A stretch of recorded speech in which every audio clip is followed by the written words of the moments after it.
Hey, now that I have your attention, ladies and gentlemen, thanks for coming to St. Barnabas, except for Alan. I have a few things to say. I'm Pat McDonald, by the way, a member of the St. Barnabas Church, usher, vestry member, buildings and grounds, you name it, I do it, except preach. So Mark is going to be here today to showcase the brand new organ. He's going to take it on a test drive for us. He's going to show us all the bells and whistles, what it can do, and you're going to enjoy it. I'm not sure how many of you are familiar with Mark. Marc Cheban was an organist and choir master at St. Andrew's School in Middletown, Delaware for 30 years, since retired. He was a featured recitalist on the new organ at the famed Masonic Temple in Philadelphia in August 1999 and recorded a compact disc on that instrument. I'm sure he probably has some in his trunk to sell you. Mark has appeared in countless times as a recitalist over the Delaware Valley. He has appeared frequently as a recitalist, especially during the Christmas season in Longwood Gardens. You all probably have seen him there. May not know that that was him, but it was. He has been fortunate to play informally in many of the great cathedral organs in England and France. So if you've been to England and France, perhaps you heard him. Recently, he's become a regular performer at the Great Atlantic City Boardwalk Hall pipe organ. It's the largest in the world, and he will be playing there on Tuesdays this August and possibly even into September. He's a prolific choral composer. He also writes and arranges extensively for the organ. 3 of his works are published by Warner Incorporated. He currently serves as the Director of Music at St. Thomas Parish in Newark, Delaware, where they are fortunate to have him. Please welcome Marc Cheban.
Can you see me?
Middletown Emergency Center because there was no bed at Christiana. I had a CAT scan. They confirmed that I did have a brain, and so there was just a matter of waiting. Meanwhile, when my brother came back to visit me in the hospital, in the emergency center, he said, "You seem to be completely normal."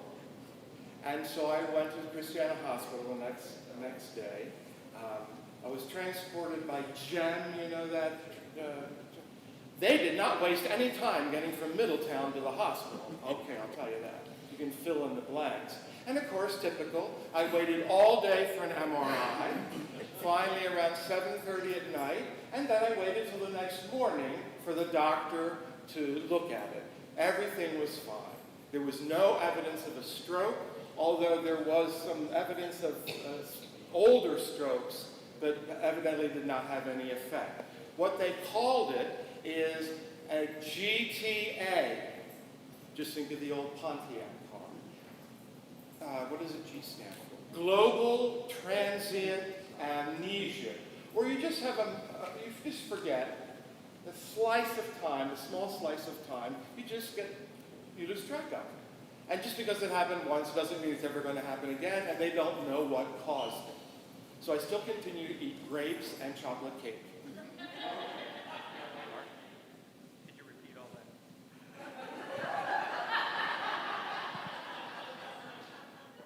Please don't upstage me. Can you hear me without this thing? Yeah. Oh, they can't in YouTube land. Okay. First of all, this is not an electronic organ. There haven't been electronic organs made for probably 2 decades now. It is a digital organ, and that's a very important distinction. The old electronic organs, the pitches were generated by tubes. So you had one big tube, and I know nothing about electronics, a big tube which would generate the master C pitch. Then another tube would generate the master C sharp pitch, and so forth. So altogether there were 12 big tubes. Then there were smaller tubes that split that into various octaves. So the organ has 5 octaves of keys. And the various stops were generated, the sounds were generated by tubes also. So it was a very primitive, compared to now, primitive method of generating sound. Now, when we say a digital organ, the way the sound is generated is through a system that we call sampling. So, for instance, an organ company, this is done by Walker Digital, they go to an organ which might have a very nice trumpet, and they actually, what they call, sample various trumpet pipes in that set, which we call a rank. And they sample it, meaning the sound, everything about the sound is stored digitally. And then a computer program fills in the other notes in the octave. So it is not a sound recording, it is a digital glimpse, or a digital photo, if you will, not photo, but of the sound. Now, depending on how much money you want to spend, they can sample every single trumpet pipe in the whole set, in which case you don't need a computer program to fill in other notes. Most often what they do, and in the case I'm sure of this instrument, you just sample a certain number up within the 5 octaves, and then let the computer program generate the other notes. So it sounds very pipe-like because it actually is pipes, okay? Now, what I'm going to do is go up here. Oh, you can see me there, good. Can they see me in YouTube land? Okay.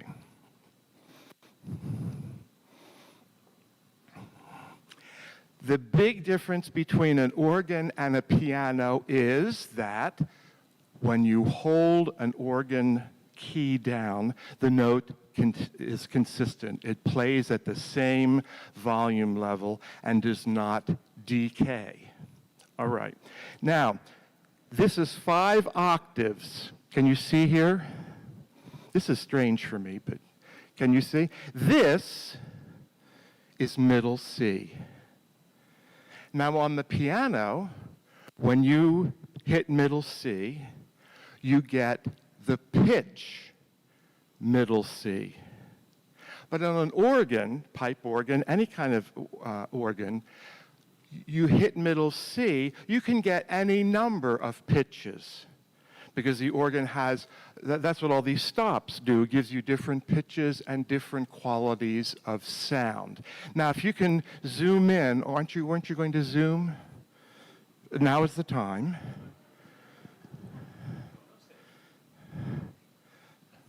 Okay, do you see, for instance, here, this, do you see where it says diapason 8? Don't all answer at once. You cannot. You know, why don't you just hold that in your hand and not carry the stand? I can only have one pause at a time. We worked this out earlier. You would never know, but we did, yes.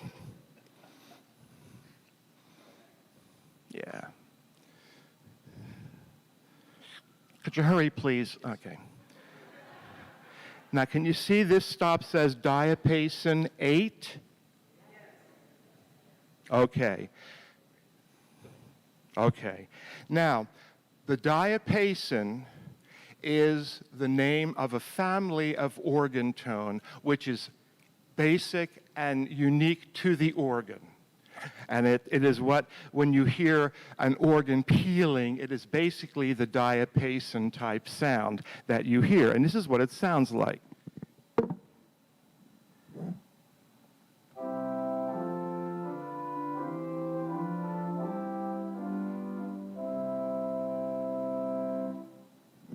Now, the 8 means that when you play middle C, you get the pitch middle C.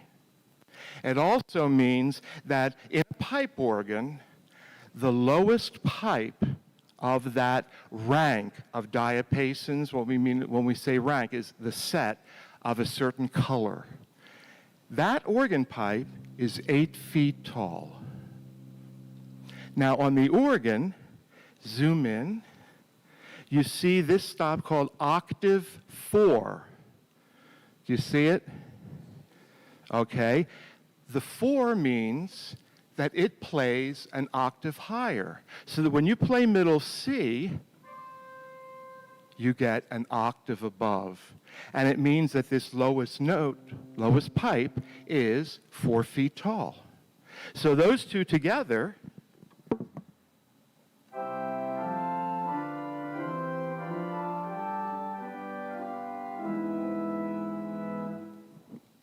then guess what? Super octave 2, that means when you play middle C with a 2 foot, you get a pitch 2 octaves above. And that means that the lowest pipe in that set is 2 feet tall. Okay. Some organs have a 1 foot, which means the lowest note, the lowest pipe is 1 feet tall. Every time you go up an octave, you half the height. So this one here is teensy weensy, this highest C. So when you put the 3 stops together,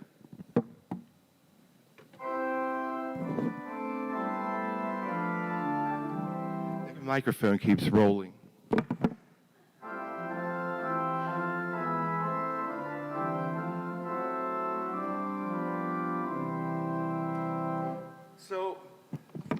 So with those 3 stops, an 8, a 4, and a 2, I play one note, and I have 3 different pitches.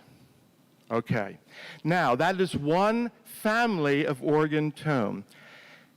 There is another type of stop which we call a compound stop. And you see here it says mixture with a Roman numeral 3. That means that when you play that note, 3 pipes or 3 pitches sound.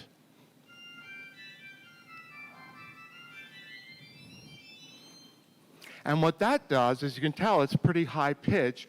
That kind of blends the ensemble and gives you a nice, bright, cohesive sound. Notice the effect. Here are those other 3 stops. And now with the mixture, you see how much brighter that sounds without sounding screamy, okay? Now, on this instrument, we have a diapason on the top keyboard. We have an 8-foot diapason. That's the one on the bottom keyboard. Notice it's a little softer. It has a smoother sound to it. There's also a 4-foot diapason, and then a mixture also. Okay, that is one family of organ tone. We have diapasons in the pedal also, and I'm going to have to sit down to play them. And please never call them foot pedals. Oh, I've never seen an organist play them with his hands. That was a joke.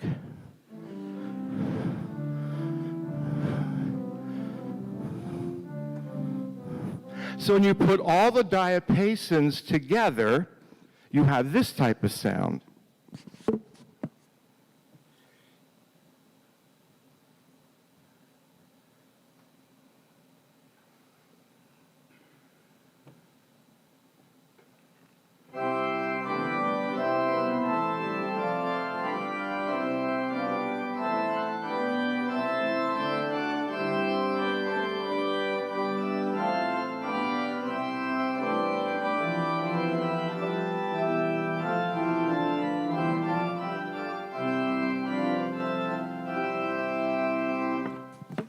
And that is what you typically think of when you think of the sound of an organ. Okay. Now, the second family of organ tone is what we call flute. And this is supposed to suggest the orchestral flute, although not imitate it. It's a hollower sound.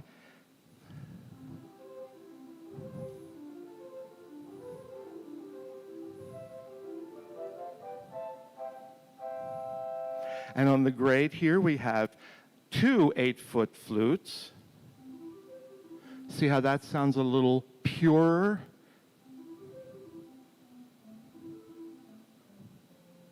And then we have a 4-foot flute also. Still the same relationship of pitches as with the diapasons. 8-foot meaning the same as a piano pitch, 4-foot an octave higher, etc. And so we have 8 and 4-foot flutes. And on this top manual, which we call the swell, and I'll explain why.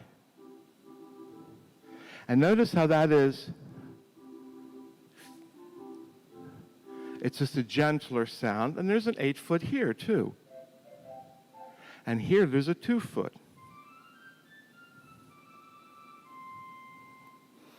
Okay, now let me explain for a second the keyboards. Whoops, sorry. On a 2-manual organ, which means 2 keyboards, the bottom keyboard is called the grate. And that comes from the German word Hauptwerk, which means grate, or the main keyboard. Okay? That's where you'll have the most powerful diapasons. In French, the diapason is called montre. Other places it's called principale, in Italy, for instance. And so they're the same type of sound, but just different names depending on where in the world they are located. Now, in the traditional pipe organ, the great keyboard is not expressive. In other words, if you ever see pipes out in the open in an organ, that is generally going to be diapasons of the great manual. So you can't make them louder or softer. The top keyboard is called the swell, and it comes from the German word Schwellwerk. And those pipes are in a box, enclosed on all sides, but the side that faces into the room has a set of what we might look like vertical Venetian blinds. So when they're all closed, you don't get a lot of sound coming out. When you open them, more sound comes out. The pipes themselves don't change volume because once you make a pipe, that's it. So they're enclosed in a division. They're closed in a box. Now, on a 3-keyboard organ, the bottom keyboard in America is called the choir. It has nothing to do with a singing choir. Have you ever seen an organ up in a balcony and there's the big display of pipes, and what looks to be right in the back of where the organist or the console is, there's like a smaller set of pipes that seem to be on the balcony? Please say yes. Okay, good. At one point in America and England, that was called the chair organ, meaning it was sort of not connected to, but right in back of the organist's chair or the bench. At some point, it got changed to choir instead of chair, okay? Now, in France, the bottom keyboard of a 3-keyboard organ is still the great, okay? The next one up is not a choir because they're French. It's called positif. And that would be the little set of pipes on the balcony. And then the top keyboard would be a swell. But in French it's called récite. I don't know why, because the French. All right. On a 4-keyboard organ, the 4th keyboard, or the 4th manual, often is a solo division. So if you have a trumpet, the loudest trumpet of the organ will be on the solo. The loudest flute will be on the solo. You getting my drift? Okay. At Longwood, the 4 keyboards are named that way. Choir, then great, swell, solo. On a 5-manual organ, you can have another organ may be called the echo division or some fancy division. On a 6-manual organ, who knows? Now, the organ in Atlantic City that was mentioned has 7 keyboards, okay? And so at that point, it's up to the organ builder and the designer to decide what he wants to put where. Okay, but generally, the keyboards, 3 and 4 keyboard or 3 or 4 manual organs, follow this. What's what I want the word? Arrangement. Now, traditionally, all the stops that are associated with the swell organ are usually on the left, as well as the pedal stops. You see, it says swell here. So there are 3 rows of swell stops. I'll show you a couple of those in a minute. This is a very large swell division for an organ of this, of 2 keyboards. And you see it says pedal. I'm still over here. Okay. Pedal. So any organ you go to, the pedal will be on this side and the swell will be on this side. So there's a certain consistency. You know, you're not like saying, okay, now where is that? The great stops are usually on the right-hand side. And since we only have one other keyboard, the great, they're here. If we had a choir manual, the choir stops would be here. Okay, you following me so far? Okay. Now, the third group of organ stops classification is called reeds. And if you notice, you see the stops here that are printed in red? You see how they're in red? Okay. That indicates to the organist that these are reed stops. And the way that the reed stop makes it sound is a little bit different than the flutes and the diapasons. And generally, reeds include trumpets and what we normally would call double reed in an orchestra, oboes, clarinet, French horn, that sort of thing. And this organ has quite a few of those types of colors. So let me show you the trumpet on the great.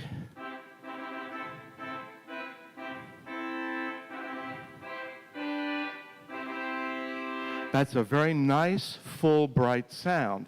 And the trumpet on the great is louder than the trumpet on the swell. Here is one of the trumpets. There are two trumpets on the swell.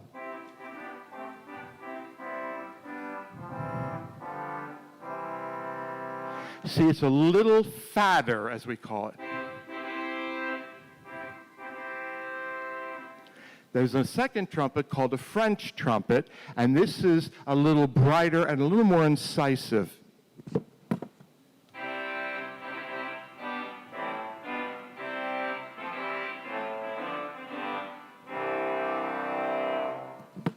Those are all 8-foot stops.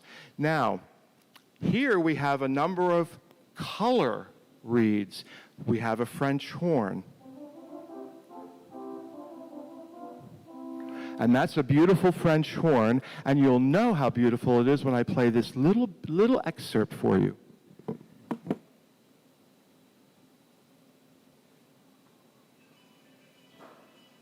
Please turn that off.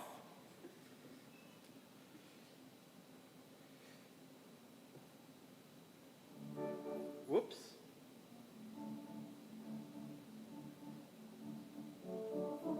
Sorry.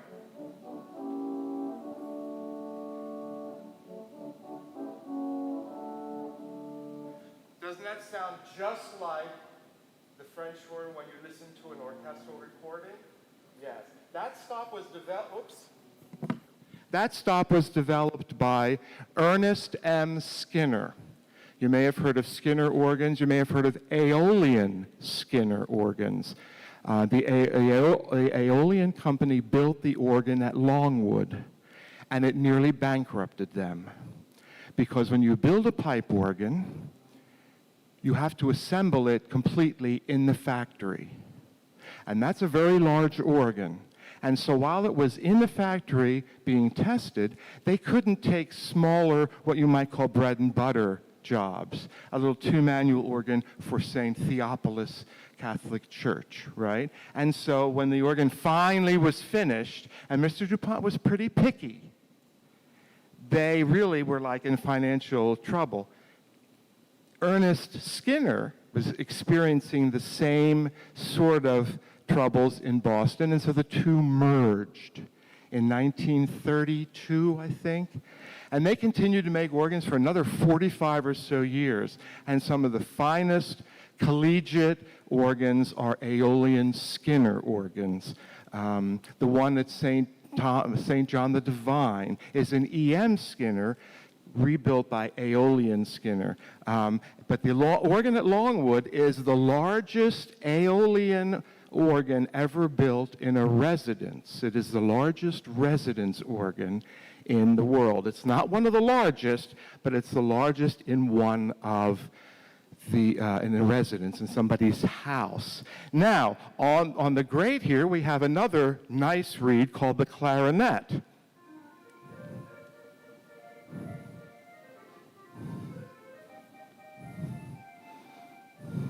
Sound like the clarinet polka that we all know? Yes. So these stops are color stops. There's an oboe on the swell.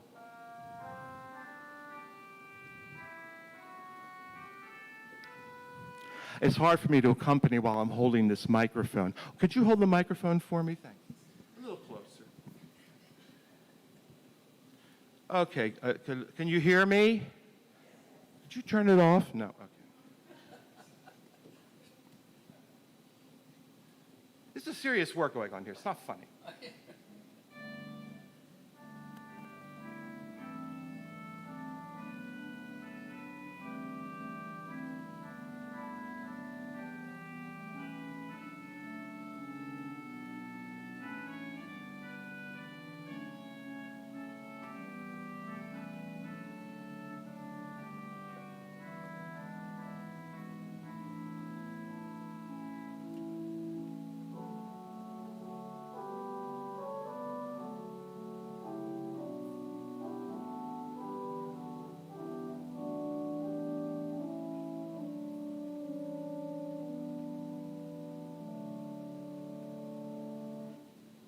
And there's some lovely reed stops, and that is all the reed stops on the manuals. Now in the pedal, we have some pretty powerful reed stops. Here is a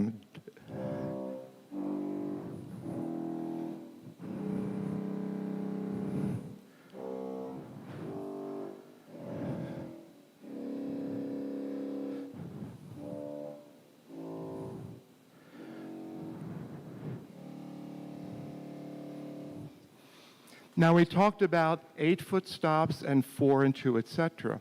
However, there is a whole set of stops that can be an octave lower than the 8-foot, which means when you play a middle C, you get a pitch an octave below middle C. Here's middle C. And that means that the lowest pipe is 16 feet tall. Now, in general, the keyboards only have a few 16-foot stops because too many of them, and the sound would get a little muddy.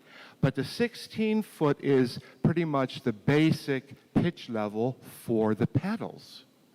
So if I put all the 16-foots on here in the pedal,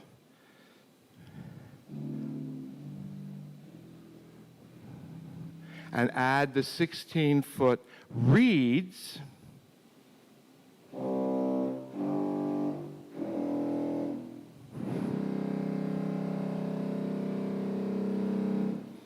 now on larger organs, you can have a set of pipes that is yet another octave lower. And instead of a 16-foot, it would be a 32. And it gets to be a little powerful when you get down there. And this low C here,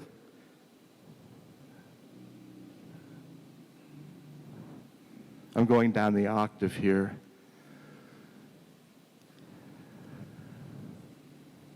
That, in an organ pipe, and also here, the frequency of that low C is 16 cycles, which is very low. And it means that the lowest pipe of that pedal rank would be 32 feet tall and maybe 2 feet wide.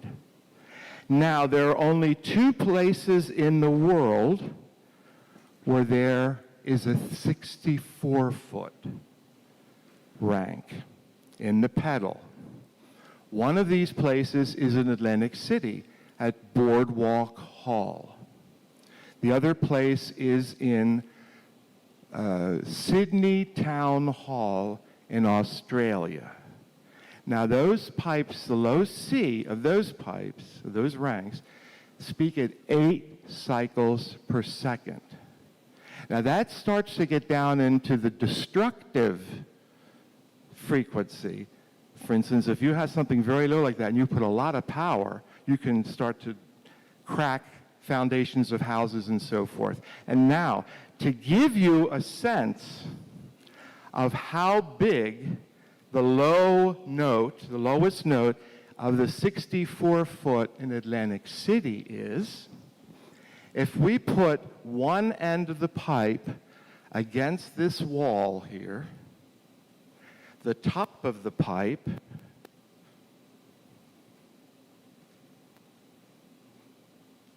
would come to about here. That's one pipe.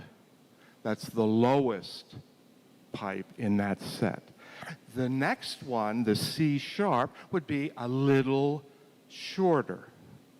You could build a house with, one or two of those pipes. And that low C would be about 30 inches wide, 30 inches square. Now, I'll tell you a secret.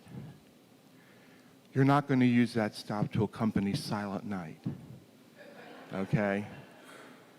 You need to have a lot of organ stops and ranks so that that very low pitch has something to get underneath. And that organ in Atlantic City is 3 times larger than the organ at Longwood.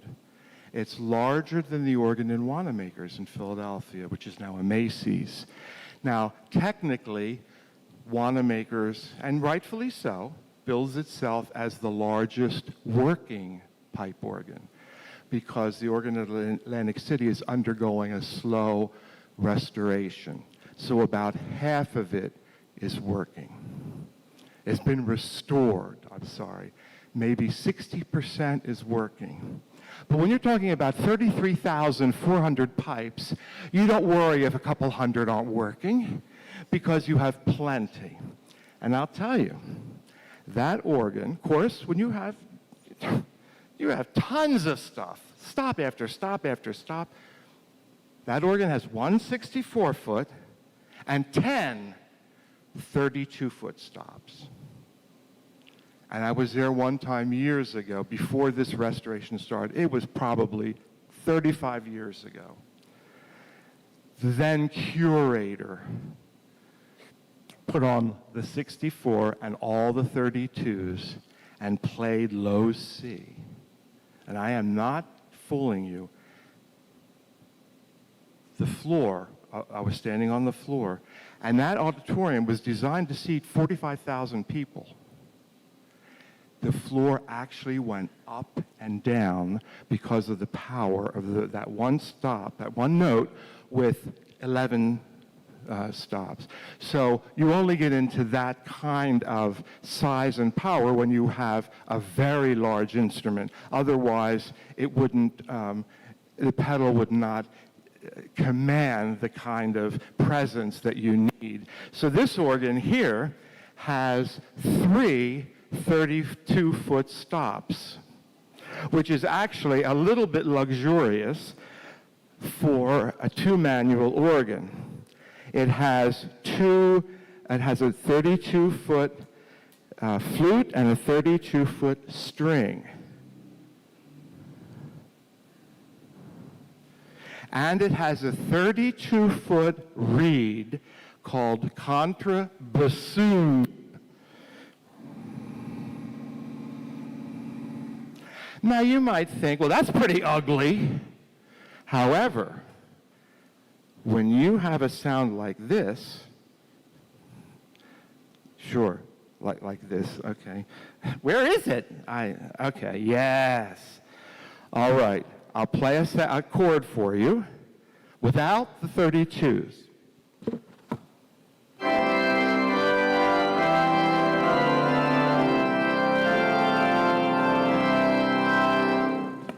Now I will add the 3 32-foot stops, and you'll notice a difference.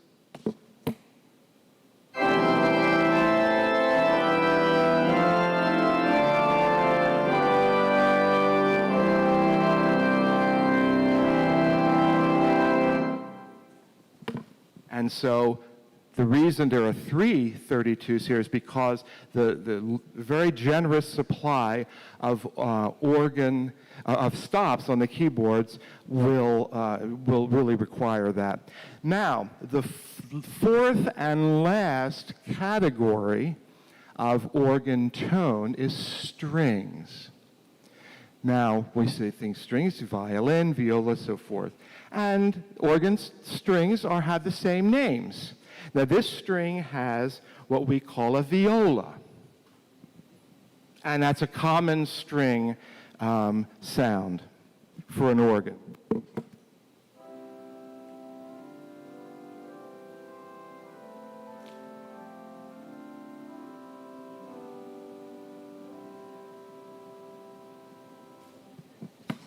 Now, you might think that doesn't sound like a viola in an orchestra, but it's only meant to suggest it. Now, here we get into a very special feature of string stops. There is a principle called the celeste. Oh, celeste. And usually a string stop will have another stop to go with it that's called a celeste. And that stop is tuned a little bit sharp so that it gives a gentle undulation to the sound. Now notice what happens when I'm going to play the viola, and notice what happens to the sound when I add the celeste to it.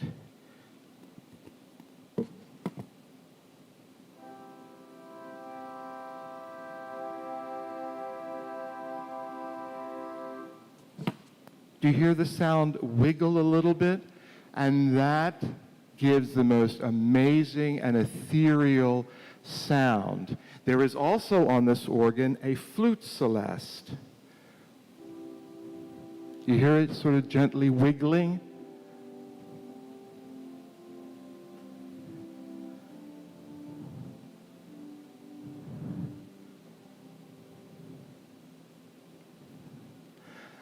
I think the flute celeste stop was also invented by Ernest M. Skinner.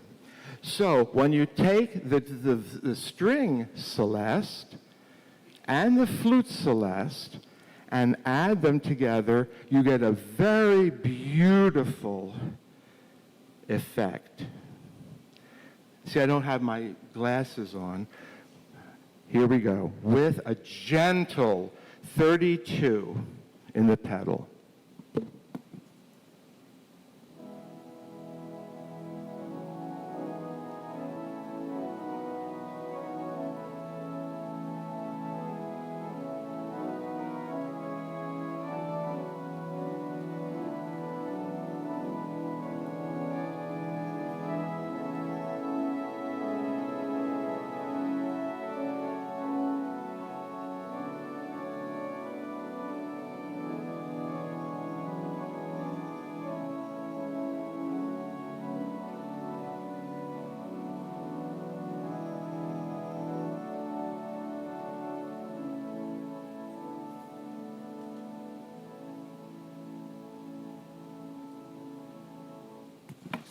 Now that is gorgeous, isn't it?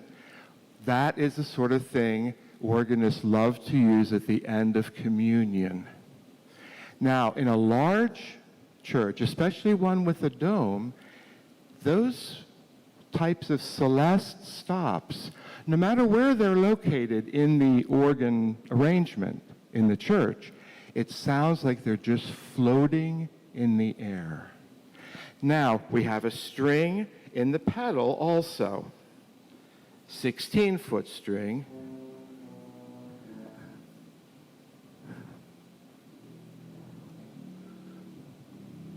We have a string in the grate, which is a 16-foot.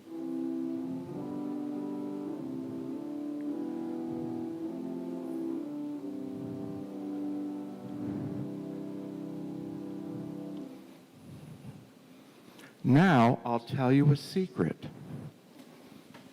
I'm going to move over there. You might remember the name Eugene Ormandy, and a term was associated with his tenure, and that was the Philadelphia sound. And that was primarily the string sound. The Philadelphia strings under Ormandy had a reputation worldwide for just being gorgeous. And what he did was, I'm coming in closer because this is a secret. What he did was he systematized the strings. Certain players in each of the four, violin, viola, double bass, cello, were told, okay, on certain chords, you play a little sharp. You play a little flat. And you notice what the celeste did to the string up here? How it just made it almost like it was, wrapping you. That's what gave the Philadelphia strings that sound. Because, well, you could have 50 players in the string section and say, all of you play middle C. Well, they're not all going to be exactly on the pitch. And so you have a kind of a celeste effect automatically. But he systematized it. And he said, here's where you want to use the technique. And that is what gave the orchestra the sound, the strings, the sound that everybody loved. Now I'll tell you another secret.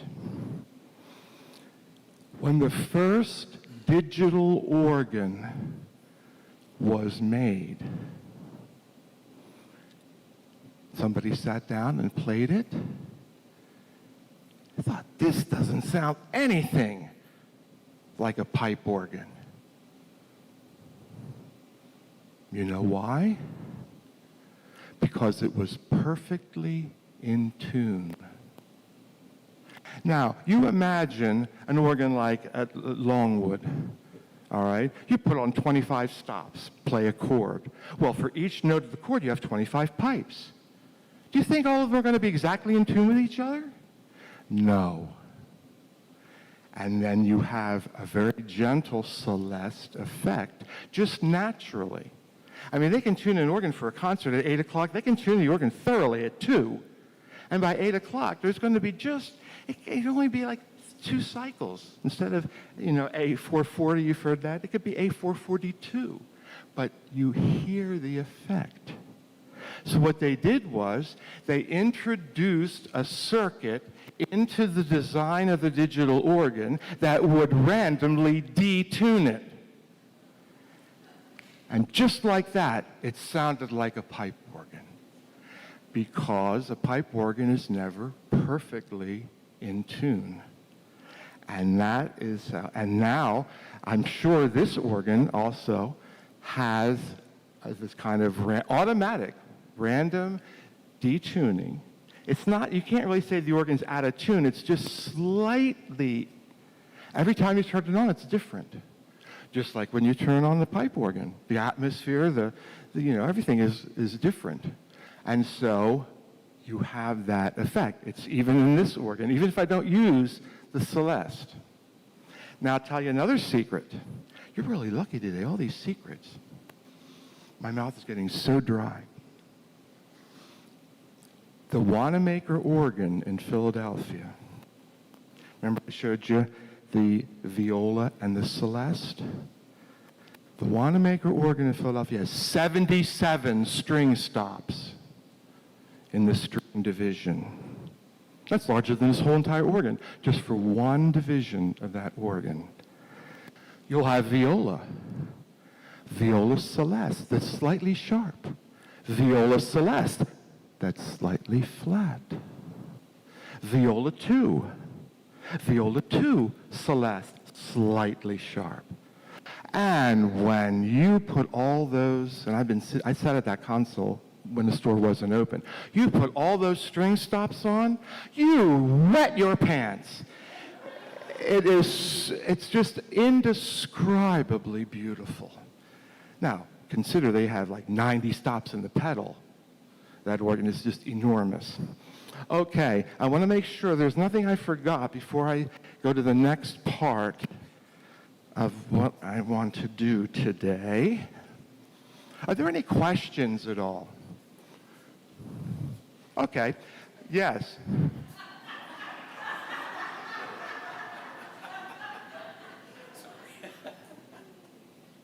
I'm the organ grinder and he's my monkey.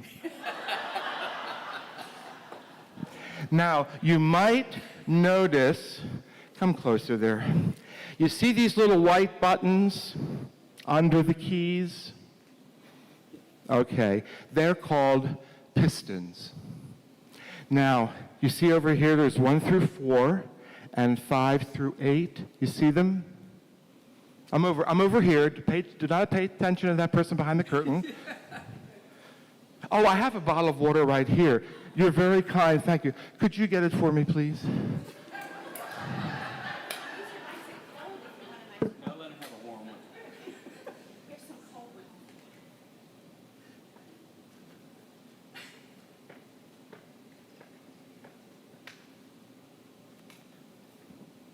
Bonnie, I'm going to pray for you tonight and every night after this. That's his wife. So the organist can set up these pistons. Now, watch the stops as I push the various buttons. You see, stops in all the divisions play, or come out. Now, you see underneath the top keyboard, the swell keyboard, there's 1 through 6. Well, that just affects just the swell. And the 1 through 6 under the great keyboard, just the great. And you see these things down here? They just reproduce some of the pistons under the manuals. So on an organ like the size of Longwood or Wanamaker's, or any large organ, even a large cathedral organ, you can't just sort of like by hand, so you set everything up ahead of time. Now it comes to my last little bit before I play some more. Yes. The term stop is a misnomer. Yes, it is. At one point early in the development of the organ, an organ had pipes, maybe a dozen, maybe 20. And there was no artistic beauty to them. People would say, you know, in Roman times, when they used to play an organ at festival games and so forth, you could hear it in the next town over, okay? But gradually, the number of pipes in an organ started to increase. And there is a little bit of historical record that around 800, the organ at Winchester Cathedral, which is in Winchester, England, had about 800 pipes. Now, they said when that organ played, you could hear it all over the town. So somebody, and this was told to me by my organ professor in Westchester University, Dr. Harry Wilkinson, and everything he said was the absolute truth. Somebody got the idea, you know, this thing's too loud, and invented a device which turned off certain pipes. In other words, it stopped them. That's where the term stop originated. Now, in order to make a sound, I have to turn the stop on. So it doesn't stop anything, it starts it. But we don't call it starts. How many starts does your organ have? I don't know, but who is your doctor? You know, that name stop has stuck. You've heard the term pull out all the stops. That's an organ term. At that point, the organ is at its loudest because all the stops are playing. Is there anything I've forgotten? Okay, I'm going to wrap up by playing two pieces for you from a very famous organ suite by Léon Bollman called the Gothic Suite, or in French, Suite Gothique. Sorry, that's better. I'm going to play Prière à Notre-Dame, Prayer to Our Lady, and following without pause, which means don't applaud, the famous Toccata.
want something else?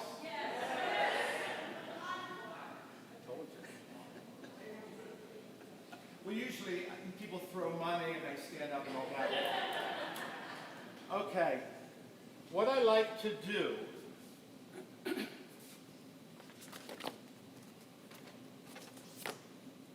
is, where are my the glasses for these here?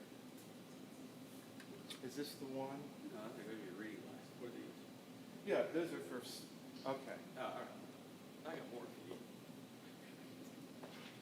As an encore, I also like to do an improvisation. And I like to put a little twist on it. And I like to improvise on something that you don't know what it is. And I don't know what it is either.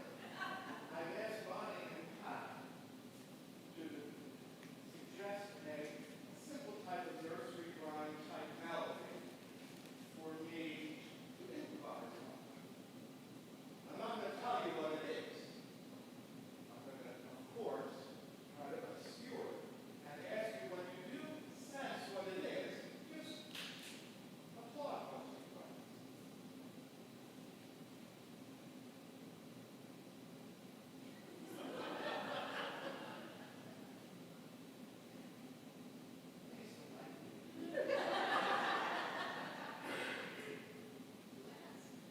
Oh, I know.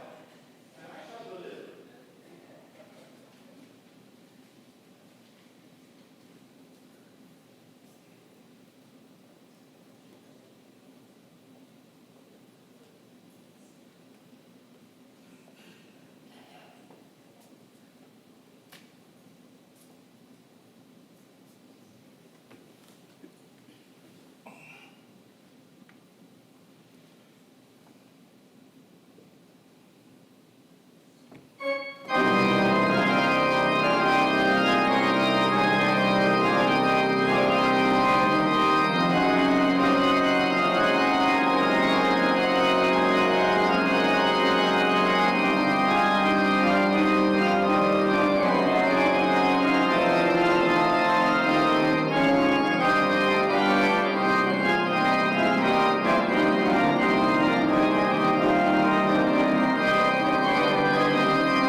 I've now played it twice.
the melody was London Bridge.